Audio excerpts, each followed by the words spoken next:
Hello students, lesson number 8चा आपण अभ्यास करत आहोत.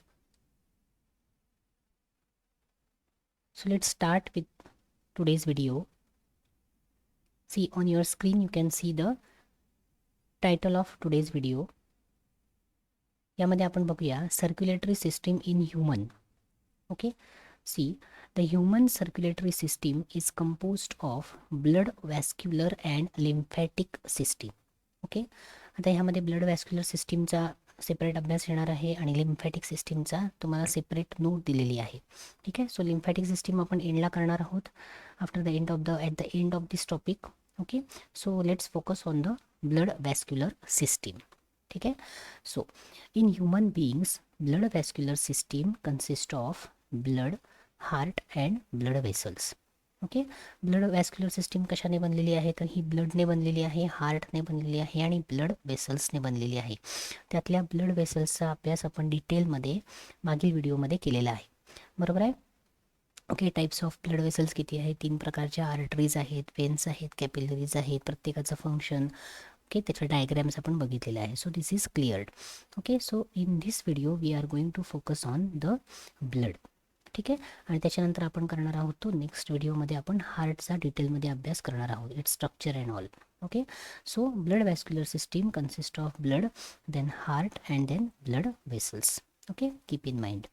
Then what is the importance of blood vascular system? It is responsible for various functions like transport, homeostasis and protection. Okay, so this is understandable. Transport असेल, transport of gaseous transport असेल, nutrient transport असेल, so it is responsible for the same. Okay, then homeostasis आहे. homeostasis म्हणजे काय हे या ठिकाणी दिलेलं आहे बघा, maintenance of constant internal environment of the body. Okay, as well as the protection. Okay, so this is in short the importance of blood vascular system. Let's go further. Now see, as I told just now, या व्हिडिओमध्ये आपण काय करणार आहोत, ब्लडचा अभ्यास करणार आहोत. Okay, so see study of blood is called as haematology. Okay, आता ह्या एक एक मार्काच्या टर्म्स आहेत. Study of blood is called as haematology. ही means what, the content respiratory pigment जो आपल्या रक्तामध्ये आहे तो हिमोग्लोबिन आहे, बरोबर आहे ना. सो त्या शब्दावरून काय केलं आहे, स्टडी ऑफ ब्लड याचा जो टर्म बनवलेली आहे, it is based on that, so it is called as the haematology. Okay, 1 mark question.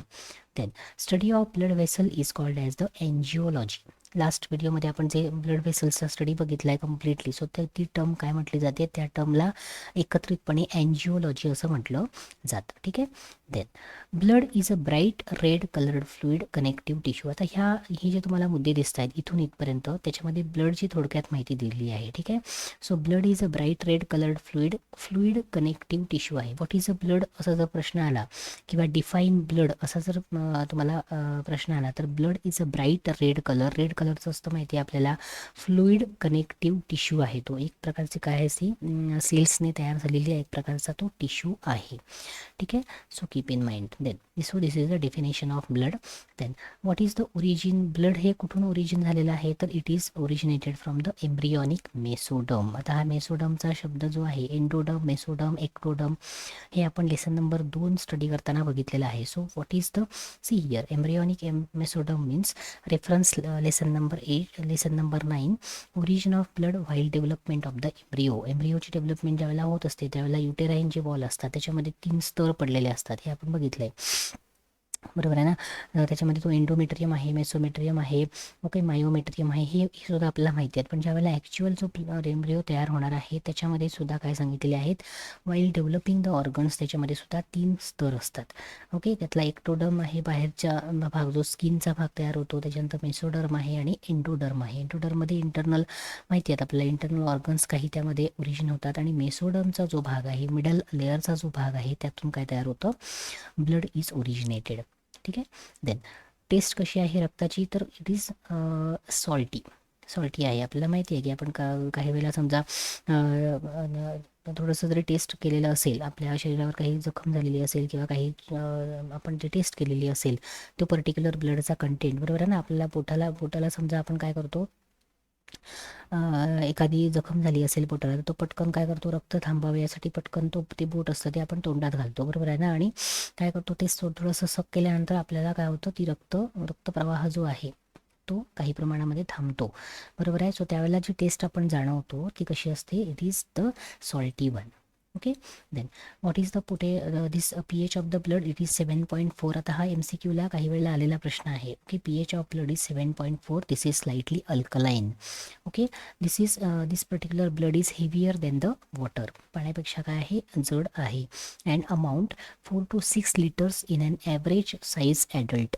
ॲडल्टमध्ये किती असते, प्रौढ व्यक्तींमध्ये साधारण 4 to 6 litres in an average sized adult असं म्हटलेलं आहे. म्हणजे क्वांटिटी किती आहे, 4 to 6 लिटर्स द बॉडी. ठीक आहे. Then blood has 2 main components. आता रक्ताचे 2 घटक सांगितलेले आहेत main. Blood has 2 main components. One is the see 1 2 main 2 component सांगितलेले आहेत. The fluid, plasma.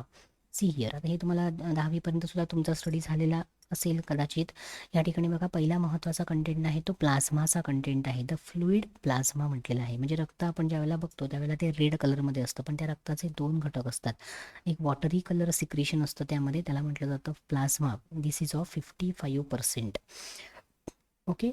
And the formed elements, that is the blood cells. आता रक्तातील ज्या पेशी आहेत त्या काय करतात, दुसरा घटक बनवतात. ठीक आहे. And it is of 45%. ठीक आहे. टोटल 100% ब्लडमध्ये 55% हे काय असतं, प्लाझ्मा नावाचा घटक असतो. आणि उर्वरित 45% कोणी ऑक्युपाय केलेलं असतं, तर it is occupied by the blood vessels, that is the रक्तपेशी आपण ज्याला म्हणतो त्या. ठीक आहे. Both the components can be separated by the centrifugation. Centrifugation नावाचं जे टेक्निक आहे, ह्या टेक्निकने काय करता येतं, जर आपल्याला त्याचे कंटेंट बघायचे असतील तर प्लाझ्मा आणि ब्लड सेल्स दोन्ही काय करता येतात, हे सेपरेट करता येतात.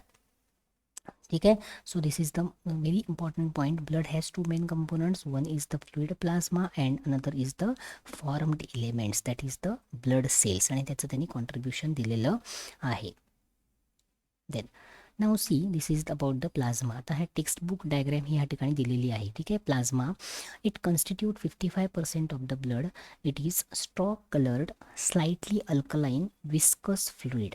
थोडक्यात त्याची माहिती दिलेली आहे, कशा पद्धतीने आहे, कलर कुठला आहे, स्लाइटली अल्कलाइन आहे, and it is the viscous fluid. Okay. So हा कंपोजिशन ऑफ प्लाझ्माचा चार्ट, टेक्स्टबुक चार्ट या ठिकाणी मी पुटअप केलेला आहे. ठीक आहे. कंटेंट प्लाझ्माचे कुठले आहेत, कंपोजिशन ऑफ प्लाझ्मा. प्लाझ्मामध्ये काय असतं बघा, या ठिकाणी पाणी, वॉटर कंटेंट आहे तो 90% त्यामध्ये पाण्याचा अंश असतो. ठीक आहे. त्याच्यानंतर त्यामध्ये प्रोटीन्स असतात. प्रोटीन्समध्ये अल्ब्युमिन, ग्लोब्युलिन, प्रोपरडीन, त्याच्यानंतर आहे प्रोथ्रॉम्बिन आहे, फायब्रिनोजेन आहे. ठीक आहे. 7 to 8%. ठीक आहे. Then inorganic salts, that is the sodium असेल, पोटॅशियम असेल, मॅग्नेशियम असेल, calcium, ferrous, manganese, chloride, HCO3 असेल किंवा PO3 असेल, PO34. ठीक आहे. That is of 1%. ठीक आहे. आणि अदर्स जे आहेत, आता अदर्समध्ये कोण कोण येतं, चौथा जो भाग आहे अदर्समध्ये, food content, that is the glucose, amino acids, fatty acids, triglycerides. Okay. त्याच्यानंतर बेस्ट असेल urea, uric acid and creatinine. त्याच्यानंतर regulators, that is the hormones, enzymes, vitamins. Then anticoagulants, that is the heparin, cholesterol and antibodies and dissolved gases, that is the oxygen, carbon dioxide and the nitrogen. हे जे others content सांगितलेले आहेत, that is of 1 to 2%. ठीक आहे. So असं हे contribution काय सांगितलेलं आहे प्लाझ्मामध्ये. प्लाझ्माच्या आतमध्ये पुन्हा कोणते घटक असतात हे ते तुम्हाला काय केले आहे, थोडक्यात दिलेले आहेत. ठीक आहे. फॉर युअर इन्फॉर्मेशन, हा झाला पहिला घटक ब्लडचा. ठीक आहे. Now we will move towards the formed elements, that is very important one. Formed elements हा रक्ताचा काय आहे, सेकंड कंपोनंट आहे, दुसरा घटक आहे. Formed elements, that is the blood cells. ठीक आहे. See, the blood cells that are produced in the body are collectively called as formed elements. आता ह्याच्या रक्ताच्या पेशी ज्या तयार होतात आपल्या शरीरामध्ये, ज्या रक्तपेशी तयार होतात त्या रक्तपेशींना एकत्रितपणे काय म्हटलं जातं, फॉर्म्ड एलिमेंट्स असं म्हटलं जातं. This note is very important as per the topic. हे लक्षात घ्या, ही जी नोट तुम्हाला दिलेली आहे या ठिकाणी, ती नोट तुम्हाला वहीमध्ये लिहायची आहे. त्यातल्या ज्या टेक्स्टबुकशी रिलेटेड ज्या काही डायग्रॅम्स असतील, चार्ट असेल ते तुम्हाला काय करावं लागेल, काढून बघावं लागेल. ठीक आहे. प्लस मी ह्या ठिकाणी सोप्या पद्धतीने, आता रक्तपेशी ज्या आहेत ते 3 प्रकारच्या असतात, ही आपल्याला माहिती आहे. पांढऱ्या पेशी आहेत, तांबड्या पेशी आहेत, बरोबर आहे, प्लेटलेट्स आहे. सो त्याचे चार्ट मी ह्या ठिकाणी दिलेले आहे, ते तुम्हाला वहीमध्ये काढून घ्यायचे आहेत. लक्षात घ्या, ह्या नोटमध्ये जे काही तुम्हाला दाखवलेलं आहे, आता ही जी डायग्राम तुम्हाला दाखवलेली आहे ही गुगलवरनं घेतली, ही फक्त तुमच्या माहितीसाठी आहे. ठीक आहे.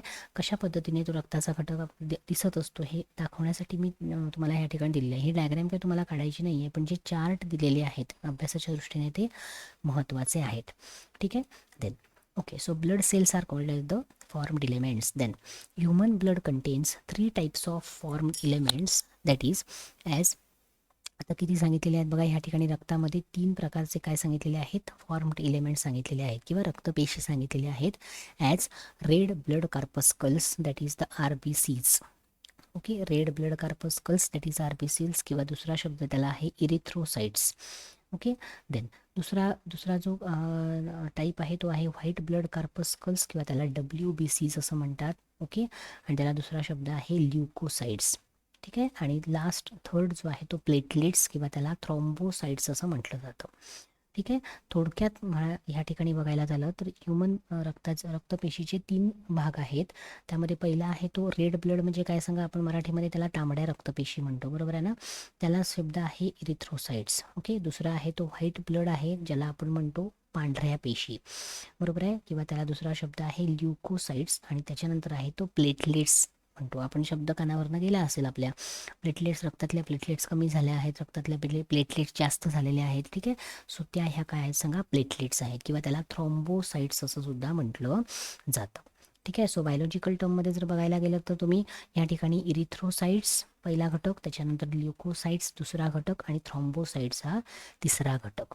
ठीक आहे. आणि जर तुम्ही रुटीन म्हणजे आपण जसं दैनंदिन बोलण्याच्या ह्याच्यामध्ये आपण जी आपण लँग्वेज वापरतो ह्या ब्लड कंटेंट, त्याच्यामध्ये जर आपण बघायला गेलं तर RBCs आपण म्हणतो, त्याच्यानंतर आपण म्हणतो WBCs म्हणतो, आणि प्लेटलेट्स म्हणतो. पांढऱ्या पेशी, तांबड्या पेशी, पांढऱ्या पेशी, आणि त्यानंतर प्लेटलेट्स. ठीक आहे. सो रक्ताचे किंवा ब्लड प्लेटलेट्सचे ब्लड सेल्सचे किंवा फॉर्म एलिमेंट्सचे हे 3 भाग आहेत. ठीक आहे.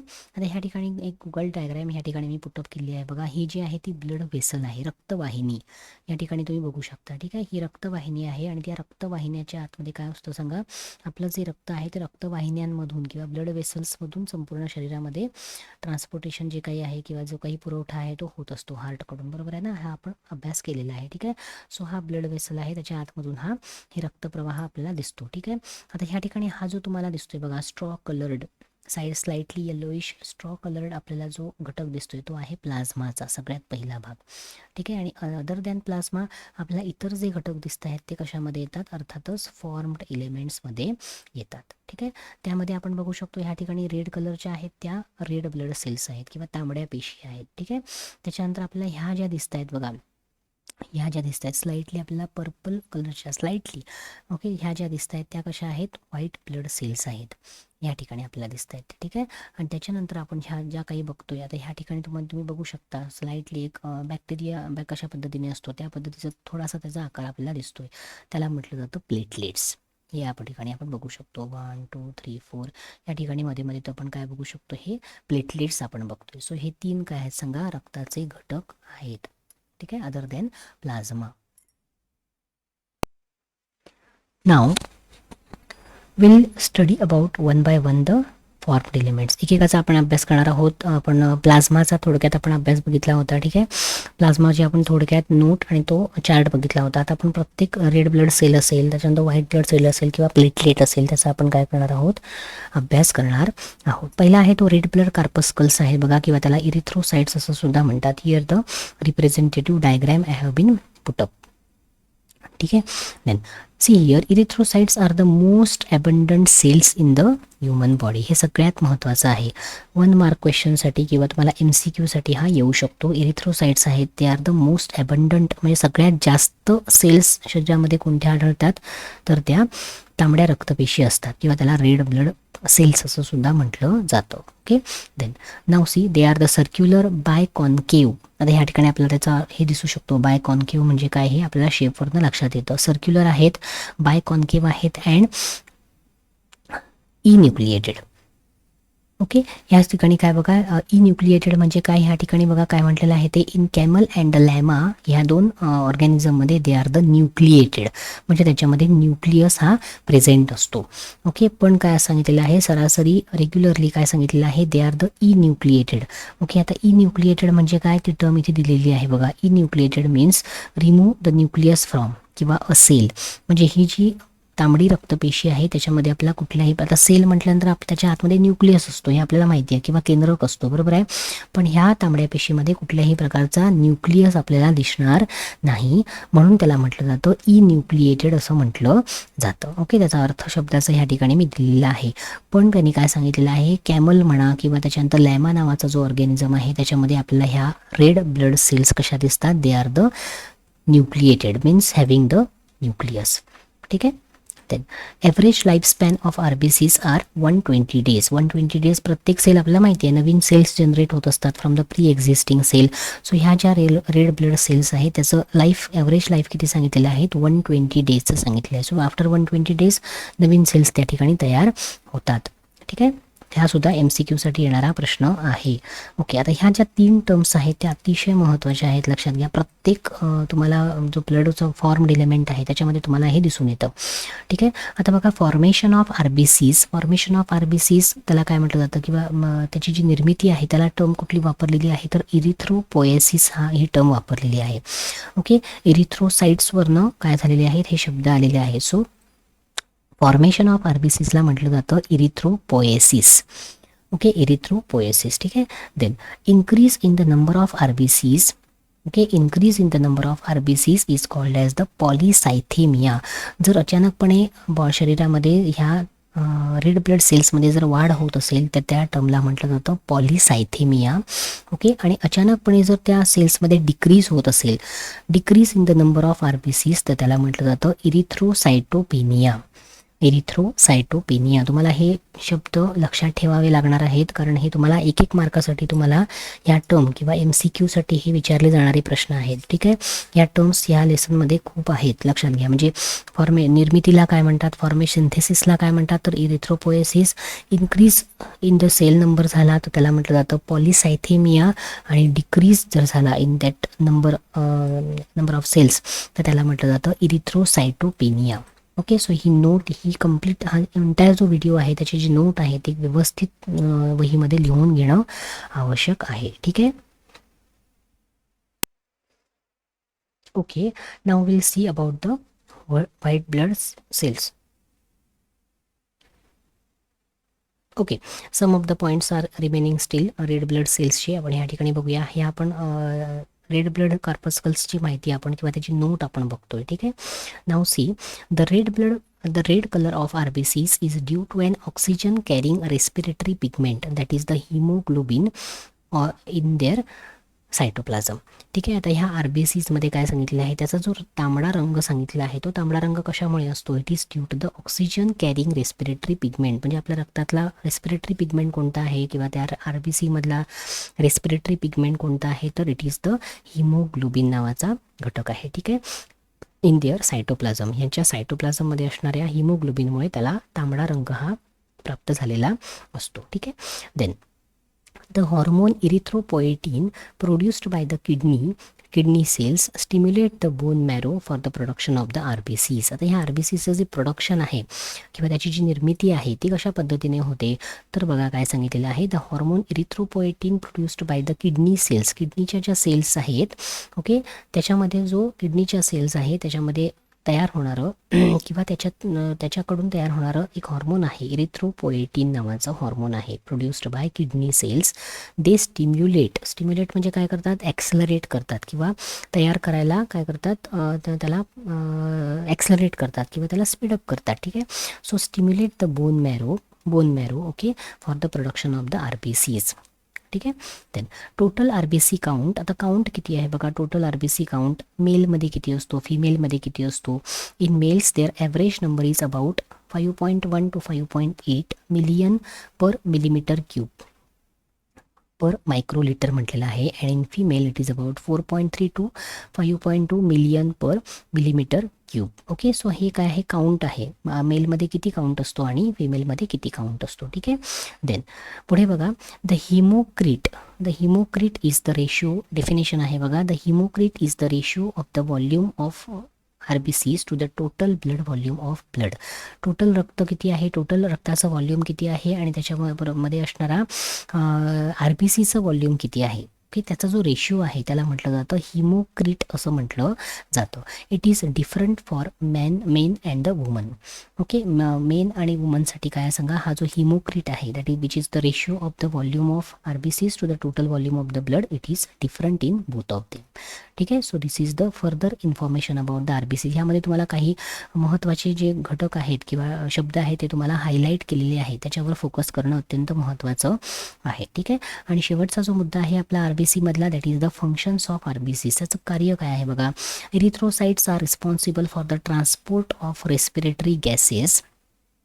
ओके, या ठिकाणी नंबरिंग पडलेलं आहे बाय मिस्टेक, कंटिन्यू वाचायचं आहे या ठिकाणी. So they are responsible for transport of respiratory gases that is the oxygen and the carbon dioxide. Okay, maintaining the, आता रेस्पिरेटरी पिगमेंट हिमोग्लोबिन त्याच्यामध्ये असतो, बरोबर आहे ना, त्यामुळे त्यांचं काम काय आहे की रेस्पिरेटरी गॅसेसचं काय करणं, ट्रान्सपोर्टेशन करणं, ऑक्सिजन आणि कार्बन डायऑक्साईडचं. Then maintaining the pH and the viscosity of the blood. Okay, हा झाला पहिला भाग. ओके, त्याच्यानंतर आहे तो they also contribute in the process of the blood clotting. रक्त गोठण्याची जी प्रक्रिया आहे, बरोबर आहे ना, ब्लड क्लॉटिंग म्हणतात त्याला. सो त्यामध्ये सुद्धा काय असतं, त्याचं फंक्शन किंवा दे कॉन्ट्रीब्यूट इन द सेम. ठीक आहे. सो दिस इज द दोन त्याचे फंक्शन सांगितलेले आहेत, 2 ते 3 याचे फंक्शन सांगितलेले आहेत. ओके, सो ह्याच्यावर सुद्धा तुम्हाला 1 मार्काची write the function of RBCs असा प्रश्न जर आला 1 मार्कासाठी, तर किमान 2 तुम्हाला काय करता आले पाहिजेत, या ठिकाणी फंक्शन्स लिहिता आले पाहिजेत. Okay, in the process of blood क्लॉटिंगमध्ये ते फंक्शन करतात, plus transport of the respiratory गॅसेसमध्ये सुद्धा काय असतं, त्यांचं कॉन्ट्रीब्युशन असतं. हे 2 केले तरी चालेल, किंवा दे maintain the pH of blood असं म्हटलं तरी चालेल सेपरेट, किंवा दे maintain the viscosity of blood. अशा पद्धतीने तुम्ही 4 पॉईंट सुद्धा या ठिकाणी करू शकता. ठीक आहे. So this is the information about the RBCs. हे अत्यंत महत्त्वाच्या नोट्स आहेत, लक्षात घ्या या व्हिडिओमध्ये. ओके, सो व्यवस्थित तुम्हाला त्याचा अभ्यास करावा लागेल. Then further now we will move towards the white blood corpuscles, किंवा त्याला ल्युकोसाइट्स असं म्हणतात. या ठिकाणी आपण बघू शकतो व्हाईट ब्लड कार्पस्कल्स कशा पद्धतीने. आता ह्या रक्तपेशी दाखवल्या आहेत, ह्या तांबड्या आहेत त्या रेड ब्लड सेल्स आहेत, आणि अर्थातच व्हाईट आहेत त्या काय आहे, त्याला म्हटलं जातं ल्युकोसाइट्स, किंवा त्याला आपण पांढऱ्या पेशी म्हणतो. ठीक आहे. See, they are colourless nucleated. आता ह्याच्यामध्ये न्यूक्लियस प्रेझेंट आहे बघा. ओके, दे आर कलरलेस, या ठिकाणी आपल्याला व्हाईटिशमध्ये दिसतो, म्हणजे प्रॉपर कुठला कलर त्यामध्ये दिसत नाही. अमिबॉइड सेल्स म्हणजे काय, they can change their shape any time. Okay, larger than the RBCsपेक्षा आकाराने मोठ्या आहेत, कलरलेस आहेत, न्यूक्लिएटेड आहेत आणि अमिबॉइड सेल्स आहेत थोडक्यात. Okay, due to their amoeboid movement they can move out of the capillary walls by the process called as the diapedesis. आता हा डायपेडेसिस हा शब्द आपल्याला मागच्या व्हिडिओमध्ये सुद्धा गेलेला आहे बघा. अमिबॉइड मुवमेंट असल्यामुळे त्यांची, म्हणजे कशाही पद्धतीने त्यांची मुवमेंट होते, किंवा कशाही पद्धतीने आपले शेप ते बदलून मुवमेंट करू शकतात. Okay, so they can move out of the capillary walls. Capillary माहिती आहेत आपल्याला, आर्टरीज, वेंट्स आणि कॅपिलरीज. ओके, सो कॅपिलरी वॉलमधून ते काय करू शकतात, बाहेर पडू शकतात, आणि त्या प्रोसेसला म्हटलं जातं डायपेडेसिस. 1 mark question. ठीक आहे. Then now again the 3 terms has been come. See here, formation of WBCs are called as the leukopoiesis. आता हा जो पोएसिस हा शब्द आहे बघा, पोएसिस म्हणजे काय तर सिंथेसिस किंवा फॉर्मेशन, हे लक्षात ठेवायचं. Okay, so depending upon RBCs असेल तर इथे इरिथ्रोपोएसिस आलं, इथे WBCs असेल तर इथे काय आलेलं आहे, ल्युकोपोएसिस आलेला आहे. फॉर्मेशन हा पहिली टर्म सोपी आहे, लक्षात घ्या. Okay, so leukopoiesis is the formation of WBCs. Then आता इन्क्रीज झालं तर काय होतं, त्या पांढऱ्या रक्तपेशीमध्ये जर वाढ झाली तर त्याला म्हटलं जातं ल्युकोसायटोसिस असं म्हटलं जातं. That term is used for the increase in the number of WBCs.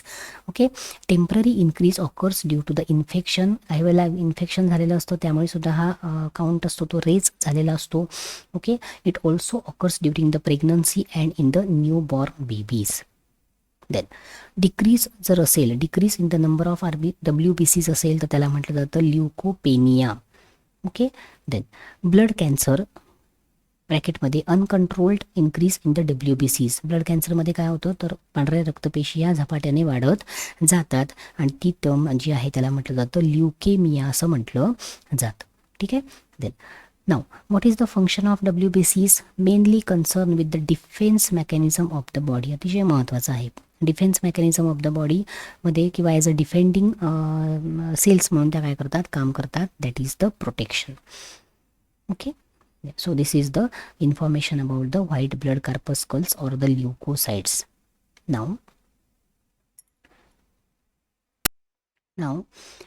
types of leukocytes will study. Okay, त्याचे प्रकार बघूया आता. ह्या ठिकाणी ही WBC जी नोट आहे ती क्वाईट लेंदी आहे, लक्षात घ्या. त्यामध्ये तुम्हाला वेगवेगळे प्रकार दिसतील, त्यामध्ये त्याचे डायग्रॅम्स आहेत, सगळ्याची तुम्हाला प्रॅक्टिस करणं आवश्यक आहे exam point of view. So types of leucocytes बघा ह्या ठिकाणी. ल्युकोसाइट्सचे टाईप्स पहिला आहे तो मेन आहे तो ग्रॅन्युलोसाइट्स आणि अग्रॅन्युलोसाइट्स, हे दोन प्रमुख प्रकार आहेत त्याचे. ओके, ग्रॅन्युलोसाइट्स आणि अग्रॅन्युलोसाइट्स. आता ग्रॅन्युलोसाइट्समध्ये तुम्हाला पुन्हा न्यूट्रोफिल्स, त्याच्यानंतर बेसोफिल्स ऑर द सियानोफिल्स, आणि त्याच्यानंतर तिसरा मिळतो तो इवोसिनोफिल्स किंवा त्याला ॲसिडोफिल्स असं सुद्धा म्हटलं जातं. ओके, सो ग्रॅन्युलोसाइट्सचे हे 3 प्रकार आहेत. फर्दर त्याच्यानंतर अग्रॅन्युलोसाइट्समध्ये बघा, पहिला आहे तो लिम्फोसाइट्स, दुसरा आहे तो मोनोसाइट्स. ठीक आहे. लिम्फोसाइट्समध्ये पुन्हा तुम्हाला लिम्फोसाइट्स आणि टी लिम्फोसाइट्स हे उपप्रकार तुम्हाला सब टाईप्स तुम्हाला मिळतात. आणि त्यानंतर तुम्हाला जे मिळत आहेत टी लिम्फोसाइट्समध्ये तुम्हाला परत काय दिसतं, फर्दर तुम्हाला कॅटेगरायझेशन दिसतं इन केस ऑफ किंवा in terms of killer T cells, helper T cells, memory T cells आणि सप्रेसर टी सेल्स. ठीक आहे. मोनोसाइट्सला कुठल्याही प्रकारचा सब टाईप्स हे या ठिकाणी नाही आहे. Okay, so with the help of this chart मी काय केलेलं आहे तुम्हाला पटकन ॲट अ ग्लान्स तुमच्या लक्षात यावं की ल्युकोसाइट्सचे प्रकार कुठले कुठले आहेत तर तुम्हाला हे समजून जाईल. ठीक आहे. ग्रॅन्युलोसाइट्स, अग्रॅन्युलोसाइट्स आणि त्याचे हे काय आहे ह्याचे 3 आणि त्याच्यानंतर ह्याचे 2 आणि लिम्फोसाइट्सचे पुन्हा 2 आणि टी लिम्फोसाइट्सचे 4. अशा पद्धतीने तुम्हाला हे टाईप्स ऑफ ल्युकोसाइट्स हे दिसून येईल. ओके, ज्या ठिकाणी तुम्ही हे काय करायचं चार्ट काढायचा वहीमध्ये आणि सातत्याने त्याचं वाचन करणं आवश्यक आहे. किंवा ज्या ठिकाणी तुम्ही अभ्यास करता त्या ठिकाणी वॉलवर किंवा भिंतीवर तुम्ही हे जर चार्ट अशा पद्धतीने काढून तुम्ही लावलेत तर तुम्हाला येता जाता काय करता येईल त्याच्यावर तुमची नजर पडेल आणि येता जाता तुम्हाला तो काय करता येईल तो जो चार्ट आहे तो तुमच्या पूर्णपणे कम्प्लिटली लक्षात राहू शकतो. ठीक आहे. कारण तुम्हाला जर एक्झाममध्ये समजा तुम्हाला हा प्रश्न आला की right a note on the types of leucocytes असा जर तुम्हाला प्रश्न आला, जसं आपण 11वीमध्ये स्टडी करत होतो बरोबर आहे ना, एखाद्या कन्सेप्टचा स्टडी करताना काय करायचं आहे त्याचा जर आपण फ्लो चार्ट काढला तर तो लगेच लक्षात राहतो. लक्षात घ्या. सो टाईप्स ऑफ ल्युकोसाइट्स असा जर प्रश्न आला तर सगळ्यात अगोदर हा चार्ट काढून ठेवायचा. समजा एखाद्या मुलाला किंवा एखाद्या स्टुडंटला त्याचं डिस्क्रिप्शन वगैरे काही येत नसेल किंवा प्रिपेअर केलं नसेल तर किमान तुम्ही हा चार्ट जरी काढला तर तुम्हाला काही गुण किंवा काही मार्क्स तुम्हाला त्या ठिकाणी मिळू शकतात. ठीक आहे. नाव सी हिअर. ओके, या ठिकाणी मी थोडंसं मिनिमाइज केलेलं आहे जेणेकरून तुम्हाला डायग्रॅम आणि हे चार्ट एकत्र दिसेल. आता या ठिकाणी बघा ग्रॅन्युलोसाइट्स आणि अग्रॅन्युलोसाइट्स या ठिकाणी तुम्हाला डायग्रॅम दिसते, टेक्स्टबुक डायग्रॅम बरोबर आहे ना.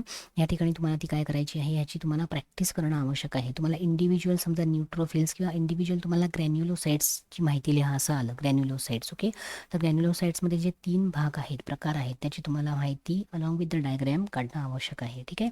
सो या ठिकाणी ग्रॅन्युलोसाइट्स आणि अग्रॅन्युलोसाइट्स जे 2 प्रमुख प्रकार आहेत ते ह्या ठिकाणी तुम्हाला दिसतात. ठीक आहे.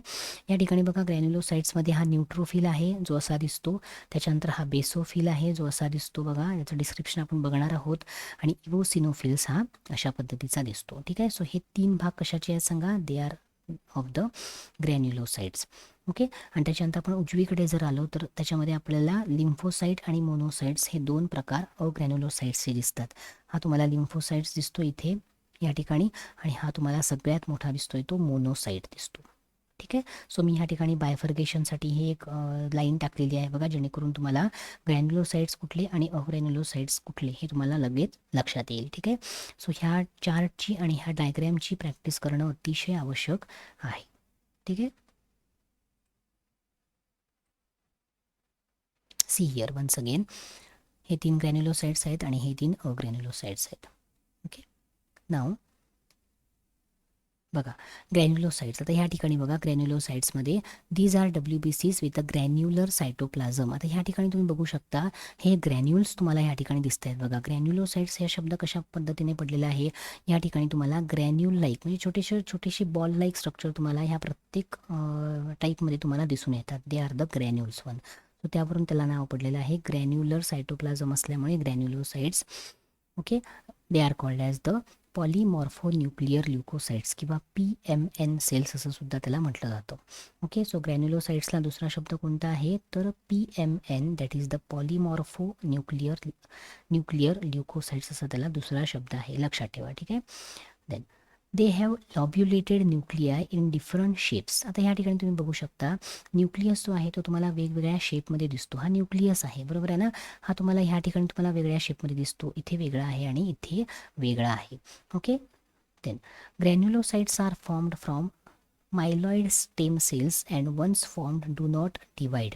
आता हे जे ग्रॅन्युलोसाइट्स आहेत ते कोणत्या सेल्सपासून बनतात तर त्याचं नाव आहे मायलिऑइड स्टेम सेल्स आहेत आणि ते एकदा तयार झाल्यानंतर दे डू नॉट डिवाइड. ठीक आहे. Then they constitute about 72% of the total WBC.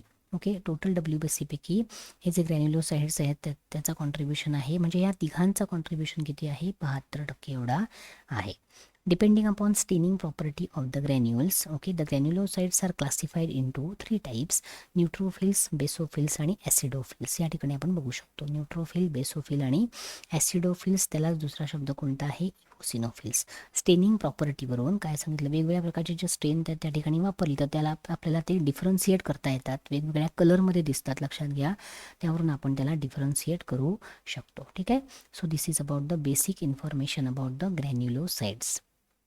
Now we will see about the one by one. न्यूट्रोफिलची माहिती आहे, बेसोफिलची माहिती आहे आणि इवोसिनोफिलची माहिती दिलेली आहे. ठीक आहे. आता न्यूट्रोफिल बघा, they contribute about 70% of total WBCs. These cells are spherical in shape. Nucleus is several lobed, that is 2 to 7 या ठिकाणी लोब असतात. पुन्हा एकदा वरती जाते मी, या ठिकाणी तुम्हाला लोब दिसतात बघा. आपण न्यूट्रोफिलचा अभ्यास करतोय, या ठिकाणी तुम्हाला लोब लाईक स्ट्रक्चर दिसतात. म्हणजे न्यूक्लियस हे कंटिन्यू अशा पद्धतीने राऊंडेड स्ट्रक्चर नाही आहे. Okay, it come up with the shape of different lobe. आता इथे ह्या ठिकाणी 3 लोब दिसतात, ह्या ठिकाणी तुम्हाला 5 दिसतील, 7 दिसतील. सो ह्या ठिकाणी काय सांगा, they are of the lobular structure. Different lobe दिसतात आपल्याला या ठिकाणी. Granules are very fine, large in number, evenly distributed and stained with neutral stains, that is the dye. Okay, काय सांगितलं आहे, granules are large in number सांगितलेलं आहे. ते आर इव्हनली डिस्ट्रीब्युटेड, म्हणजे एका ठिकाणी जास्त आहेत, एका ठिकाणी कमी आहेत. हे ग्रॅन्युअल्स असं नाही आहे, इव्हनली डिस्ट्रीब्युटेड आहेत and they R large in number सांगितलेलं आहे. ठीक आहे. देन आता याचं फंक्शन बघा काय सांगितलेलं आहे.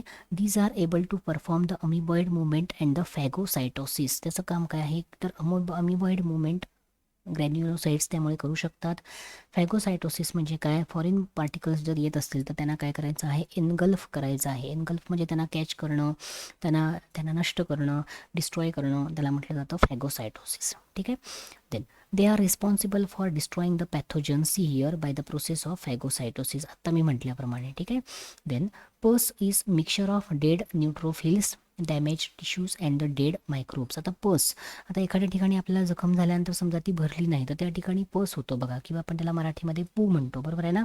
तर त्या पसमध्ये काय असतं, डेड न्यूट्रोफिल्स असतात. ओके, डॅमेज्ड टिश्यू असतात त्या ठिकाणचे आणि डेड मायक्रोब्स असतात. म्हणजे थोडक्यात ती जखम काय होत असते सांगा, थोडक्यात ती भरत असते, किंवा आपण ज्याला रिकवरिंग पॉईंट म्हणतो. ते पस त्या ठिकाणाहून हळूहळू बाजूला झाला की काय होते सांगा, त्या ठिकाणी ती जखम जी आहे ती भरायला लागते, बरोबर आहे. सो त्या पसमध्ये काय असतं, न्यूट्रोफिल्स असतात, डेड वन, डॅमेज टिश्यू आणि डेड मायक्रोब्स असतात. ठीक आहे. So this is a note about the neutrophil. जर तुम्हाला इंडिव्हिज्युअल न्यूट्रोफिलची नोट विचारली तर तुम्हाला ही डायग्रॅम काढणं आवश्यक आहे आणि त्याच्याबरोबरीने ही नोट लिहिणं आवश्यक आहे. ठीक आहे. देन त्याच्यानंतरचा भाग आहे तो बेसोफिलचा भाग आहे, किंवा त्याला सियानोफिल्स असं सुद्धा म्हटलं जातं. They contribute about 0.5 to 1% of total WBCs. Basophils are small spherical and non phagocytic cell. Okay. Then nucleus is twisted. आता ह्या ठिकाणी आपण बघू शकतो न्यूक्लियस असा कसा आहे, बेसोफिलचा हा ट्विस्ट झालेला आहे, ट्विस्टेड आहे. यामध्ये तुम्हाला एक्झॅक्ट दिसणार नाही, but it is twisted one. ठीक आहे. Then these cells have very few granules of large size and stain with basic stains like methylene blue. methylene blue ने जर स्टेन केलं तर ह्या ठिकाणी तुम्हाला काय दिसतं, कमी प्रमाण हे ग्रॅन्युल्सची हे दिसते आणि तुम्हाला हे कशा पद्धतीने मिथिलीन ब्ल्यू हे थोडंसं डांबल्या जांभळ्या आपण ज्याला म्हणतो किंवा पर्पल कलरचं त्या ठिकाणी आपल्याला दिसतं, लक्षात घ्या. आणि त्या पद्धतीनेच आपल्याला हे स्टेन्स जे आहेत किंवा ग्रॅन्युल्स जे आहेत ते आपल्याला स्टेन झालेले दिसून येतात. ठीक आहे. देन फंक्शन बघा, they are present in infected and allergic conditions only. Okay. कुठे प्रेझेंट असतात, ज्या ठिकाणी इन्फेक्शन झालेलं असेल किंवा ॲलर्जिक कंडिशन असेल त्या ठिकाणी ह्याचा प्रेझेन्स आपल्याला दिसतो. Okay. Basophils secrete heparin, histamine and the serotonin. Okay. कोणतं हॉर्मोन किंवा कोणतं सबस्टन्स सिक्रेट करतात ते ह्या ठिकाणी दिलेलं आहे. हिपॅरिन असेल, हिस्टेमाइन असेल किंवा सिरोटोनिन असेल, त्या पद्धतीचं घटक जे आहेत ते काय करतात, ते सिक्रेट करतात. Okay. So this is a note about basophil. Then eosinophils, that is the last granulocyte किंवा त्याला ॲसिडोफिल असं सुद्धा म्हणतात. Contribute about 1 to 3% of total WBCs. Nucleus is bilobed. आता ह्या ठिकाणी न्यूक्लियस कसा आहे, पुन्हा आपण वरती जाऊन बघूया. न्यूक्लियस इज बायलोब्ड आहे बघा. ह्या ठिकाणी 1 आणि 2 दोनच यामध्ये आपल्याला लोब दिसतात. So that's why it is called as the bilobed. Acidophils contain lysosomal granules that are stained to red colour with acidic stains like eosin. आता प्रत्येक नोटमध्ये तुम्हाला शेवटचा जो पॉईंट आहे तो तुम्हाला स्टेनिंगचा दिलेला आहे बघा. कोणत्या स्टेनने हे केलं जातं किंवा कोणत्या स्टेनमुळे त्याला कोणता रंग मिळतो ते दाखवलेलं आहे. ओके. सो ह्या ठिकाणी तुम्हाला काय सांगितलं आहे, स्टेन टू रेड कलर. आता ह्या ठिकाणी आपल्याला दिसतो तो रेड कलरमध्ये आपला त्याचा स्टेन झालेला असतो. And that red colour is because of this particular acidic स्टेन. त्याचं नाव आहे इवोसिन असं नाव आहे. ठीक आहे. Okay. Function, see the function, they destroy the antigen antibody complex by the phagocytosis. आता एक लेसन जो आहे पुढचा आपल्याला हेल्थ डिसीजेसमध्ये, त्यामध्ये आपल्याला अँटीजन अँटीबॉडी त्याचा कॉम्प्लेक्स हा आपल्याला स्टडी करायचा आहे. ओके. सांगण्याचा मुद्दा काय आहे की they destroy the antigen antibody complex by the phagocytosis. The number increases in allergic conditions and they show the antihistaminic property. Histamine हा घटक आहे जो तयार केला जातो.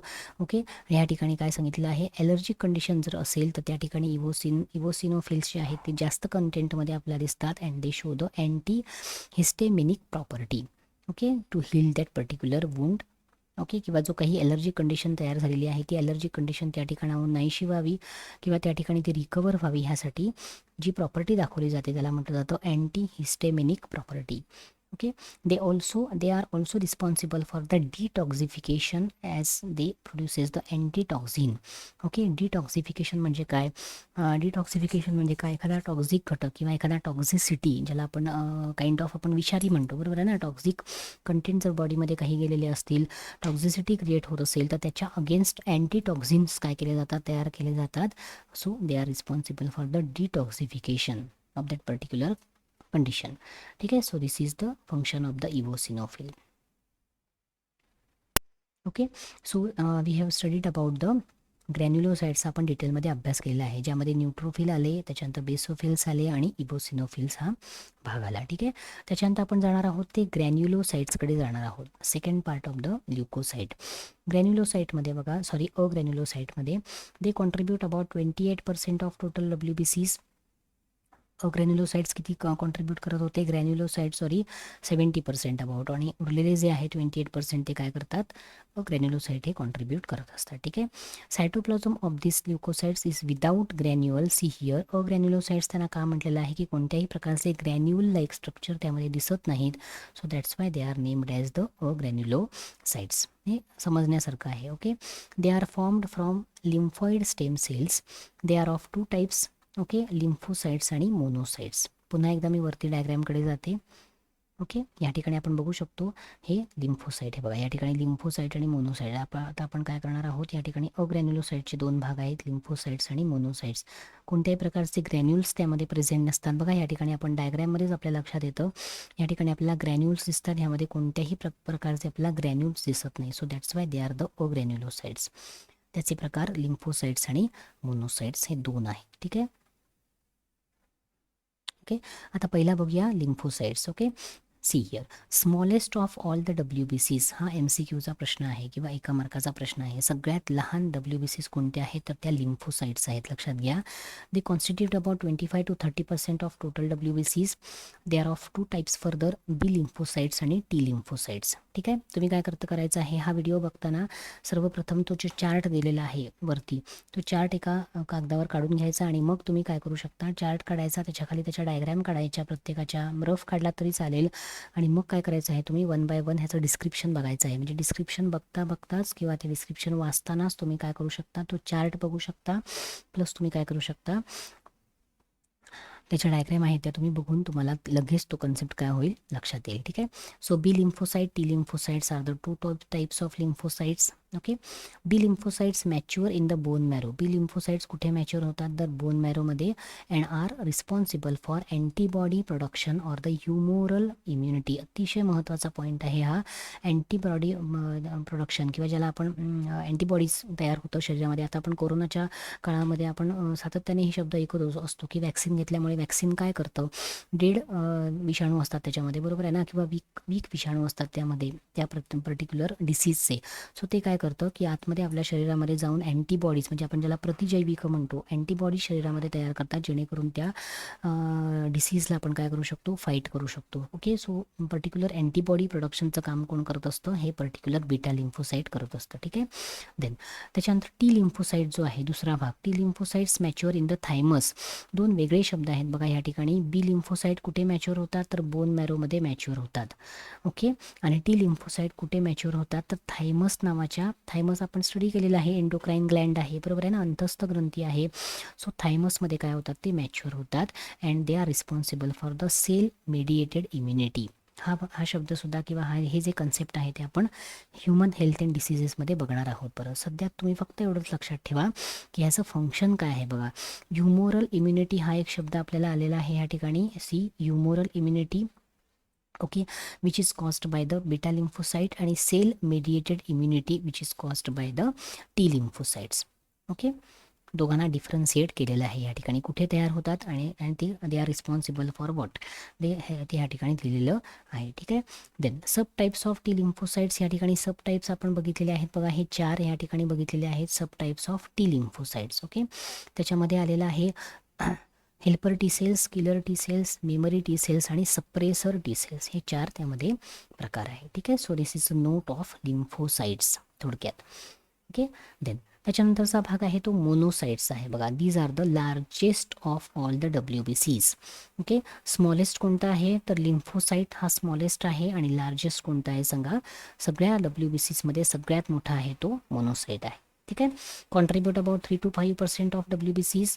It's nucleus is large and bean or kidney shaped. आता ह्या ठिकाणी तुम्ही बघू शकता अतिशय सोप्या पद्धतीने बीन शेप, एखाद्या बीन शेप्ड किंवा या ठिकाणी सोप्या भाषेमध्ये किडनी शेप्ड या ठिकाणी त्याचा काय असतो सांगा, न्यूक्लियस असतो, तो किडनी शेप्ड असतो. ठीक आहे, so this can be seen. हा सगळ्यात लहान आहे तो लिम्फोसाइट, सगळ्या WBCsमध्ये सगळ्यात छोटा आहे तो लिम्फोसाइट, आणि सगळ्यात मोठा आहे तो monocytes. Okay, then function, they are mainly phagocytic and destroy the bacteria. See here महत्त्वाचं आहे, they destroy the bacteria and dead or damaged tissue by the phagocytosis. म्हणजे एखादा बॅक्टेरिया आला तर त्याला काय करायचं, एनगल्फ करायचं, म्हणजे त्याला कॅच करायचं आणि त्याला त्या ठिकाणी डिस्ट्रॉय करायचं काम, त्याला म्हटलं जातं phagocytosis. So this particular function is assign to this particular monocytes. Okay, so this is about the agranulocytes. यामध्ये आपण ग्रॅन्युलोसाइट्सचे 3 भाग बघितले, अग्रॅन्युलोसाइट्सचे आपण 2 भाग, आणि त्याचे सब टाईप्स आपण बघितलेले आहे. ठीक आहे, then now we are moving further the platelets which is the third formed element, किंवा रक्ताचा जो घटक आहे तिसरा फॉर्म्ड एलिमेंटचा, ब्लड सेल्सचा, त्यातला हा तिसरा आहे. ओके, प्लेटलेट्स किंवा त्याला थ्रोम्बोसाइट्स असं म्हटलं जातं. Okay, so let's see the note about the platelets. These are the non nucleated. आता ह्या ठिकाणी आपण बघू शकतो डायग्राम कशा पद्धतीने आहे बघा या ठिकाणी. Okay, they are non nucleated म्हणजे कुठल्याही प्रकारचा न्यूक्लियस त्यामध्ये प्रेझेंट नाही. Okay, they are small, round and biconvex. Okay, small, round and the biconvex. They are produced by the large cells called as the megakaryocytes. हे अतिशय महत्त्वाचं आहे in the bone marrow. Bone marrow हा कुठला घटक आहे लक्षात घ्या. आपली जी हाडं आहे त्याच्या आतला जो भाग आहे बोन मॅरो म्हटलं जातं त्याला. ओके त्याचा डिटेलमध्ये जो स्टडी आहे बोन मॅरोचा किंवा जी कन्सेप्ट आहे ती आपण पुढे जाऊन ह्युमन हेल्थ अँड डिसीजेसचा जो लेसन तुम्हाला किंवा चॅप्टर आहे त्याच्यामध्ये आपण पूर्ण स्टडी करणार आहोत. ओके, थोडक्यात तुम्ही एवढंच लक्षात घ्या की बोन मॅरोमध्ये असणारे जे काही मेगा कॅरिओसाइट्स आहेत which are the quite large. Mega आपण समजू शकतो, मेगा असेल, मेगा म्हणजे मोठे, त्याच्यानंतर मायक्रो म्हणजे लहान. सो मेगा कॅरिओसाइट्स नावाचे जे सेल्स असतात, larger cells which are present in the bone marrow. Okay, these particular megakaryocytes, okay, they produces this particular platelets किंवा थ्रोम्बोसाइट्स. ओके, त्याचं ओरिजिन तुम्हाला विचारलं जाऊ शकतो, बऱ्याचदा एका मार्कासाठी हा प्रश्न विचारलेला आहे. ठीक आहे. So then formation of thrombocytes, सिंथेसिसला काय म्हटलं जातं तर थ्रोम्बोपोएसिस म्हटलं जातं. पोएसिस म्हणजे निर्मिती, हे सोपा शब्द आहे. जसं इरिथ्रोपोएसिस, ल्युकोपोएसिस, तसंच काय आहे या ठिकाणी थ्रोम्बोपोएसिस हा शब्द आहे. ठीक आहे. Then increase in the count of thrombocyte is called as the thrombocytosis. ठीक आहे. Then decrease in the count of thrombocytes it is called as the thrombocytopenia. ठीक आहे. This condition causes the internal bleeding called as the haemorrhages किंवा haemorrhage. Internal bleeding जर होत असेल एखाद्या रक्तवाहिन्यामध्ये, एखाद्या ब्लड वेसल्समध्ये, ओके, तर त्याला म्हटलं जातं हिमोरहेज. आणि काय म्हटलं जातं त्याला म्हटलं जातं ह्या ठिकाणी दुसरा शब्द कुठला आहे डिक्रीज. त्यामुळे होतं काय, डिक्रीज इन द थ्रोम्बोसाइट्स झाल्यामुळे किंवा ह्या पर्टिक्युलर कंडिशनमुळे काय होऊ शकतं, देर is a internal bleeding start होऊ शकतं. ठीक आहे, ब्लड वेसल्समध्ये, आणि त्याला शब्द आहे हिमोरहेज. ठीक आहे. देन त्याच्यानंतरचा भाग बघा, functions of platelets. Platelets secrete the platelet factors which essential in the blood clotting. आता सगळ्यात महत्त्वाचं म्हणजे रक्त गोठवण्याची जी प्रक्रिया आहे किंवा आपल्याला एखादी जखम झालेली असेल तर within a fraction of second काय होते सांगा, त्या ठिकाणी आपल्या रक्ताची गुठळी आपण ज्याला म्हणतो मराठीमध्ये, किंवा क्लॉट तयार झालेला दिसतो. म्हणजे इंटरनल मेकॅनिझम आपलं असं आहे की त्या ठिकाणी कंटिन्यू रक्तप्रवाह हा किंवा कंटिन्यू रक्तस्राव आपण ज्याला म्हणतो त्या जखमेतनं होऊ देत नाही बॉडी आपली किंवा आपलं शरीर. मग हे कोण करत असतं तर प्लेटलेट्स काय करतात, त्या ठिकाणी प्लेटलेट फॅक्टर्स तयार करतात आणि त्या ठिकाणी काय तयार करतात, एक प्रकारची रक्ताचा क्लॉट तयार करतात, जेणेकरून फर्दर जे ब्लिडिंग आहे ते त्या ठिकाणी थांबवलं जातं. They also seal the ruptured blood vessel. See here काय करतात ते, जर एखाद्या ब्लड वेसल जर रप्चर झालेलं असेल, ओके, त्या ठिकाणी ब्रेक झालेलं असेल तर त्याला सील करायचं काम करतात bye formation of the platelet plug or the thrombus. त्याला म्हटलं जातं प्लेटलेट प्लग किंवा थ्रॉम्बस. म्हणजे त्या रक्तवाहिन्यांमधून अजून जो लॉस आहे, प्लाझ्मा वाहून जाणार त्यातून वेगवेगळ्या प्रकारच्या ब्लड वेसल्स असतील, ब्लड सेल्स असतील, तांबड्या रक्तपेशी असतील, पांढऱ्या असतील, त्या वाहून जाऊ नयेत. ओके, त्याचकरिता काय केलं जातं, त्या पर्टिक्युलर रक्तवाहिनीला सील केलं जातं. आता हे सील कसं केलं जातं तर त्या ठिकाणी प्लेटलेट प्लग किंवा त्या ठिकाणी थ्रॉम्बस हा तयार केला जातो. ठीक आहे. They secrete the serotonin, local vasoconstrictor. एक वॅसो कॉन्स्ट्रिक्टरचं नाव दिलेलं आहे त्या ठिकाणी, त्याचं नाव आहे सिरोटोनिन. ते सुद्धा काय केलं जातं, ह्या प्लेटलेट काय करतात, सिक्रीट करतात. So this is the very very important functions of this particular platelets. Okay, now आता इथपर्यंत आपण काय बघितले आहे सांगा, रक्ताचे घटक आपण बघितलेले आहेत, प्लाझ्माचा आपण अभ्यास केलेला आहे, प्लाझ्माची नोट बघितली, आणि त्याच्यानंतर एंटायर आपण काय केलेले आहेत, फॉर्म्ड इलेमेंट्स किंवा ब्लड सेल्सचा आपण टोटल अभ्यास केलेला आहे या ठिकाणी. ओके, त्यामध्ये रक्ताचे घटक WBC असेल, त्याच्यात RBC असेल, WBC असेल, आणि त्या ठिकाणी नंतर आपण बघितलं आहे तिसरा भाग आपण बघितलेला आहे तो प्लेटलेट्सचा भाग आहे. ठीक आहे. WBC RBC मध्ये आपल्याला थोडंसं लेंदी आपल्याला डिस्क्रिप्शन आपण या ठिकाणी बघितलेलं आहे. ठीक आहे. सो इथे हे फॉर्म्ड एलिमेंटचा हा घटक या ठिकाणी संपतो. ओके, त्याच्यानंतर आपण कन्सेप्ट बघणार आहोत ती ब्लड क्लॉटिंगची बघणार आहोत. त्याचा उल्लेख कुठे आलेला आहे सांगा, या ठिकाणी ॲट द एंड ऑफ प्लेटलेटची नोट आहे त्या ठिकाणी त्याचा उल्लेख आलेला आहे. मग त्याची नोट, इंडिव्हिज्युअल नोट तुम्हाला विचारली जाऊ शकते. ब्लड क्लॉटिंग किंवा त्याला म्हटलं जातं कोॲग्युलेशन ऑफ ब्लड. ठीक आहे. बघा, clotting or coagulation is the process by of converting the liquid blood into the solid form. Okay, ठीक आहे. ह्या ठिकाणी बघा, क्लॉटिंग म्हणजे काय तर रक्त गोठण्याची प्रक्रिया किंवा रक्ताची गुठळी होण्याची प्रक्रिया. सो लिक्विड ब्लड जे आहे ते कशामध्ये सांगितलेलं आहे, सॉलिड फॉर्ममध्ये कन्वर्ट होण्याच्या प्रक्रियेला काय म्हटलं जातं, थोडक्यात क्लॉटिंग ऑर कोॲग्युलेशन असं म्हटलं जातं. डेफिनेशन आहे 1 मार्काची. ठीक आहे. This process may be initiated by contact of blood with an foreign surface, that is the intrinsic process, or with the damaged tissue, that is the extrinsic process. 2 प्रकाराने ही initiate होऊ शकते. एकतर ब्लडचा कॉन्टॅक्ट फॉरेन सरफेसशी होऊ शकतो, intrinsic process आहे, किंवा जो particular tissue damage झालेला आहे त्याच्याशी होऊ शकते. सो डिपेंडिंग ऑन दॅट त्याला इंट्रिन्सिक आणि एक्स्ट्रिन्सिक असे 2 शब्द वापरलेले आहेत. ठीक आहे. Then intrinsic and extrinsic processes involve interaction of various substances called as clotting factors by a step wise or the cascade mechanism. Cascade mechanism सांगितलेलं आहे बघा. याचं जे इंटरॅक्शन आहे त्याच्यामध्ये वेगवेगळ्या सबस्टन्स इन्वॉल्ड आहेत and they are called as the clotting factors म्हटलं जातं त्याला. म्हणजे ते क्लॉट करण्यामध्ये ॲक्च्युअल त्यांचा काय असतो, इनिशिएट म्हणण्यापेक्षा त्यांचं पार्टिसिपेशन असतं by a step wise or the cascade mechanism. Step wise काही सबस्टन्सेस त्यामध्ये काय असतात, इन्व्हॉल्व झालेले असतात. ठीक आहे. आता ह्या ठिकाणी आपण बघू शकतो बघा, ब्लड स्मिअर आहे. तुम्हाला ही पण सुद्धा डायग्रॅम, टेक्स्टबुक डायग्रॅम आहे, टेक्स्टबुक चार्ट आहे, तुम्हाला विचारले जाऊ शकतात. ब्लड स्मिअर म्हणजे काय, की ब्लड क्लॉट होताना त्या ठिकाणीचे जे रक्ताचे घटक आहेत बघा, त्या ठिकाणी रक्ताचे घटक म्हणजे कुठले, फॉर्म्ड एलिमेंट्स त्या ठिकाणी काय होतात सांगा, एकत्रीकरण त्यांचं होतं. ठीक आहे. सो त्या ब्लड स्मिअर कशा पद्धतीने आहे, ब्लड स्मिअर म्हणजे रक्ताचे घटक कशा पद्धतीने दिसू शकतात. ओके.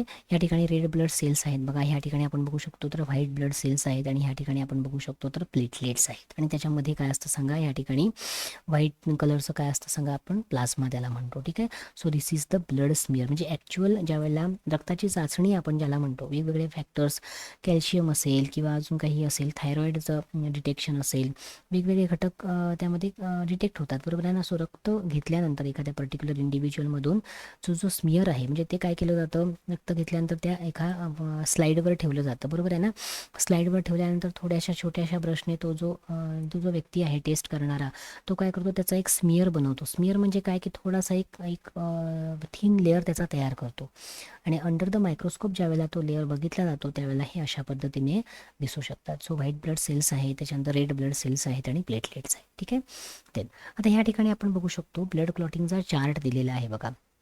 एक्स्ट्रिन्सिक पाथवे आणि intrinsic pathway, depending upon the interaction of that particular जो ब्लडचा जे कॉन्टॅक्ट आहे ते कोणाबरोबर होऊ शकतं, फॉरेन सरफेस बरोबर होते की डॅमेज सरफेस बरोबर होते. So depending on that these are the 2 pathways. Okay. Extrinsic असेल ह्या ठिकाणी तर काय सांगितलेलं आहे बघा, damage to tissue outside the vessel. त्याच्यानंतर टिश्यू थ्रॉम्बोप्लास्टिन तयार होतं ह्या ठिकाणी. ओके. त्यानंतर ते कुठे मिळणार आहे, आता हे 2 घटक आहेत ते एक्स्ट्रिन्सिक पाथवेचे आहेत. इंट्रिन्सिक पाथवेमध्ये काय सांगितलं आहे, damage to the blood vessel. Okay. Blood व्हेसलला डॅमेज या ठिकाणी सांगितलेलं आहे. त्याच्यानंतर cascade of the clotting factor. Okay. आता ह्या ठिकाणी दोन्हीकडे काय होतं सांगा, इनॅक्टिव्ह फॅक्टर एक्स नावाचा फॅक्टर हा या ठिकाणी तयार होतो. ओके. देन पहिल्यांदा होतो इनॅक्टिव्ह फॅक्टर आहे, त्याच्यानंतर तो ॲक्टिवेट केला जातो, activated factor X. Okay. Activate झाल्यानंतर काय तयार होतं सांगा, prothrombin which is converted into thrombin, and this particular thrombin converts the fibrinogen into the fibrin, and finally it ends to the blood clot. म्हणजे ब्लड क्लॉट आपण ज्याला within अ सेकंडमध्ये काय होतं सांगा, रक्ताचा क्लॉट आपल्या शरीरावर किंवा जिथे जखम झालेली आहे त्या ठिकाणी आपल्याला दिसतो, पण जो विदिन द फ्रॅक्शन किंवा within the fraction of second आपल्याला जो दिसत असतो त्याच्या पाठीमागे ही एवढी प्रोसिजर काय असते सांगा, इन्वॉल्ड असते शरीरामध्ये. ठीक आहे. So extrinsic pathway, intrinsic pathway, damage to the tissue outside the vessel म्हटलेलं आहे. रक्तवाहिन्याच्या बाहेरच्या टिश्यूला काय होतं ह्या ठिकाणी डॅमेज झालेला दिसून येतो, ह्या ठिकाणी damage to the blood vessel. दोन्हीमध्ये काय होतं, ह्याच्यामध्ये थ्रॉम्बोप्लास्टिन तयार होतं, ह्यामध्ये cascade of the clotting factor तयार होतं. दोघांचं एकत्रीकरण झाल्यानंतर फॅक्टर एक्स तयार होणार आहे. पहिला इनॅक्टिव्ह आहे, मग ॲक्टिव्ह होतो. हा त्या प्रोथ्रॉम्बिनचं कन्वर्जन थ्रॉम्बिन, हे घटकांची नावं आहेत किंवा सबस्टन्सची नावं आहेत. आणि थ्रॉम्बिन जो आहे it converts the fibrinogen into fibrin, and finally there is a formation of blood clot. Okay. So हे टेक्स्टबुक चार्ट आहे. नाव आता ह्या ठिकाणी अतिशय सोप्या पद्धतीने मी काय केलं आहे सांगा, ब्लड क्लॉटिंग किंवा कोॲग्युलेशन ऑफ जो मेकॅनिझम जे आहे, flow chart easy to understand the concept, मी अतिशय सोप्या पद्धतीने तुम्हाला हा चार्ट काढून दिलेला आहे. हा टेक्स्टबुक चार्ट आहे, हा केला तरी चालेल किंवा हा इथे सोप्या पद्धतीने दिलेला आहे तो केला तरी चालेल. Okay. Let's see the note.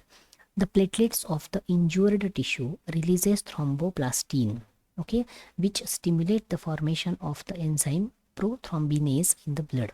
Okay, बघा या ठिकाणी ज्या ठिकाणी the platelets of the injured tissue, ज्या ठिकाणी इंजुरी झालेली आहे त्या ठिकाणचे प्लेटलेट्स काय करतात, सर्वप्रथम थ्रॉम्बोप्लास्टिन नावाचा घटक रिलीज करतात. ठीक आहे, थ्रॉम्बोप्लास्टिन. ओके, थ्रॉम्बोप्लास्टिनचं काम काय आहे, it stimulate the formation of the enzyme. एक एन्झाईम तयार केलं जातं, त्याला म्हटलं जातं प्रोथ्रॉम्बिनेस इन द ब्लड. रक्तामध्ये ते तयार केलं जातं. सी हिअर, ब्लड प्लेटलेट्स आहेत, ज्या ठिकाणी इंजुरी झाली आहे त्या ठिकाणचे ब्लड काय करतात, प्लेटलेट्स काय करतात, दे रिलीज द थ्रॉम्बोप्लास्टिन. ओके, आणि थ्रॉम्बोप्लास्टिन काय करणार आहे, एक एन्झाईम तयार करतं ज्याला म्हटलं जातं प्रोथ्रॉम्बिनेस, रक्तामध्ये तयार करतं. ठीक आहे, हे समजण्यासारखं आहे. पहिला पॉईंट वाचायचा, हा एवढा फ्लोचार्ट बघायचा. ठीक आहे, then prothrombinase enzyme converts the inactive plasma protein prothrombin into thrombin in the presence of calcium ions. Okay, आता ह्याचं काम काय आहे प्रोथ्रॉम्बिनेसचं, ते काय करतं, इनॅक्टिव्ह प्रोथ्रॉम्बिन, बघा इनॅक्टिव्ह प्लाझ्मा प्रोटीन, आता हे प्रोटीन जे नावं आहेत, inactive plasma protein prothrombin into active thrombin. या ठिकाणी काय होतं सांगा, थ्रॉम्बिनमध्ये त्याचं कन्व्हर्जन होतं in the presence of the calcium ions. Okay, then हा इथपर्यंत चार्ट आपण बघितला. त्याच्यानंतरचा भाग आहे तो thrombin converts the soluble fibrinogen into insoluble fibrin. Okay, थ्रॉम्बिनचं काय काम आहे, further it converts the soluble fibrinogen into the insoluble fibrin. Insoluble फायब्रिनमध्ये कन्वर्ट करतो. अँड दिस पर्टिक्युलर फायबर्स, ह्याचे जे फायब्रिनचे जे फायबर्स आहेत, जे तंतू आहेत, ते काय करतात, अलॉंग विथ द प्लेटलेट्स प्लेटलेट्सच्या बरोबरीने सी हिअर फायब्रिन आणि प्लेटलेट्स काय होतात, एकत्र येतात. Okay, so fibres along with the platelets, blood cells and the plasma, they form a blood clot. शेवटी तयार होतो तो काय असतो सांगा, it is the blood clot, किंवा ज्याला आपण रक्ताची गुठळी आपण ज्याला म्हणतो, तो ब्लड क्लॉट या ठिकाणी तयार होतो. ठीक आहे, सो हा एवढा चार्ट जर तुम्ही केलात, हा जर तुम्हाला कठीण वाटत असेल तर हा चार्ट तुम्ही केला तरी चालेल. आणि त्याची ही नोट आहे, लक्षात घ्या, ब्लड क्लॉटिंगची नोट तुम्हाला 2 ते 3 मार्कासाठी विचारली जाऊ शकते. 3 मार्कासाठी विचारली तर तुम्हाला अगदी तो हा फ्लो चार्ट करणं आवश्यकच आहे, आणि त्याच्याबरोबरीने तुम्हाला हे 4 मुद्दे लिहिणे आवश्यक आहे. हा चार्ट जरी तुम्ही तयार केलात ना तरी सुद्धा तुम्ही हे जे मुद्दे आहेत ते तुम्ही स्वतःहून लिहू शकता, या depending upon this particular chart. Okay, okay, so this is the end of this video. या व्हिडिओमध्ये आपण काय बघितलेलं आहे, थोडक्यात तुम्हाला फक्त या ठिकाणी सुरुवातीचा भाग आपण बघूया. या ठिकाणी आपण काय बघितलेलं आहोत, ब्लड व्हॅस्क्युलर सिस्टीममध्ये आपण एंटायरली आपण ह्या ठिकाणी ह्या व्हिडिओमध्ये फक्त आणि फक्त रक्त आणि रक्ताचे घटक याचा आपण अभ्यास केलेला आहे. बरोबर आहे, रक्त म्हणजे काय किंवा ब्लड म्हणजे काय त्याची बेसिक माहिती आपण बघितली, ब्लडचे कंपोनंट आपण बघितले, त्यामध्ये आपण बघितलेला आहे तो प्लाझ्मा आणि ब्लड सेल्स, किंवा त्याला फॉर्म्ड एलिमेंट असं म्हटलं जातं. त्यामध्ये WBCs, RBCs, प्लेटलेट्स हा भाग बघितला, प्रत्येकाचे फंक्शन, प्रत्येकाचं कॉन्ट्रीब्युशन, प्रत्येकाचं सिंथेसिसला कोणती टर्म आहे, इन्क्रीज नंबर असेल तर कोणती टर्म आहे, डिक्रीज नंबर असेल तर कोणती टर्म आहे. सो एंटायरली आपण ब्लड सेल्स ज्या आहेत 3 प्रकारच्या, WBCs, RBCs आणि प्लेटलेट्स, याची एंटायर माहिती आपण बघितलेली आहे या ठिकाणी. बरोबर आहे, त्याच्यानंतर आपण RBCs आणि त्याच्यानंतर आपण बघितलेले आहेत WBCsमध्ये आपण थोडीशी लेंदी त्यांची काय आहे या ठिकाणी डिस्क्रिप्शन आपण बघितलेले आहेत. Specifically in case of WBCs त्याचे प्रकार, ग्रॅन्युलोसाइट्स, अग्रॅन्युलोसाइट्स, आणि मग त्याचे फर्दर सबटाईप्स आपण स्टडी केले. अलॉंग विथ द डायग्रॅम आपण काय केले आहे, बघितलेलं आहे. ठीक आहे, ब्लड स्मिअरची एक डायग्रॅम बघितली. त्याच्यानंतर आपण लास्टला काय बघितलेलं आहे, at the end of all this plasma असेल, फॉर्म्ड एलिमेंट्स असेल, ह्याच्या ॲट द एंड आपण बघितलेली आहे नोट, ती म्हणजे ब्लड क्लॉटिंगची बघितलेली आहे. याच्यामध्ये प्लेटलेट्सचा अतिशय महत्त्वाचा रोल काय करत असतात, प्लेटलेट्स प्ले करत असतात. ठीक आहे, सो ब्लड प्लेटलेट्स आणि त्यांच्याशी रिलेटेड असणारी ब्लड क्लॉटिंगची आपण किंवा कोॲग्युलेशनची आपण टर्म बघितलेली आहे. त्याचे चार्ट बघितलेले आहे, टेक्स्टबुक चार्ट, आणि मी एक सोप्या पद्धतीचे तुम्हाला फ्लो चार्ट काढून दाखवलेला आहे, आणि त्याचं एक नोट तुम्हाला मी त्या ठिकाणी दिलेली आहे. सो एंटायर व्हिडिओ हा जो आहे तो व्यवस्थित बघा. संपूर्ण नोट्स ज्या आहे, पूर्ण नोट्स या ठिकाणी रिलेटेड टू ब्लड आहे, ती पूर्ण वहीमध्ये लिहून घ्यायचं आहे तुम्हाला, along with the necessary diagrams. Okay, so for the timing we will stop here now. ह्याबद्दल काही अडचण असेल, शंका असेल तर तुम्ही विचारू शकता. ठीक आहे, okay, will stop here now. Thank you.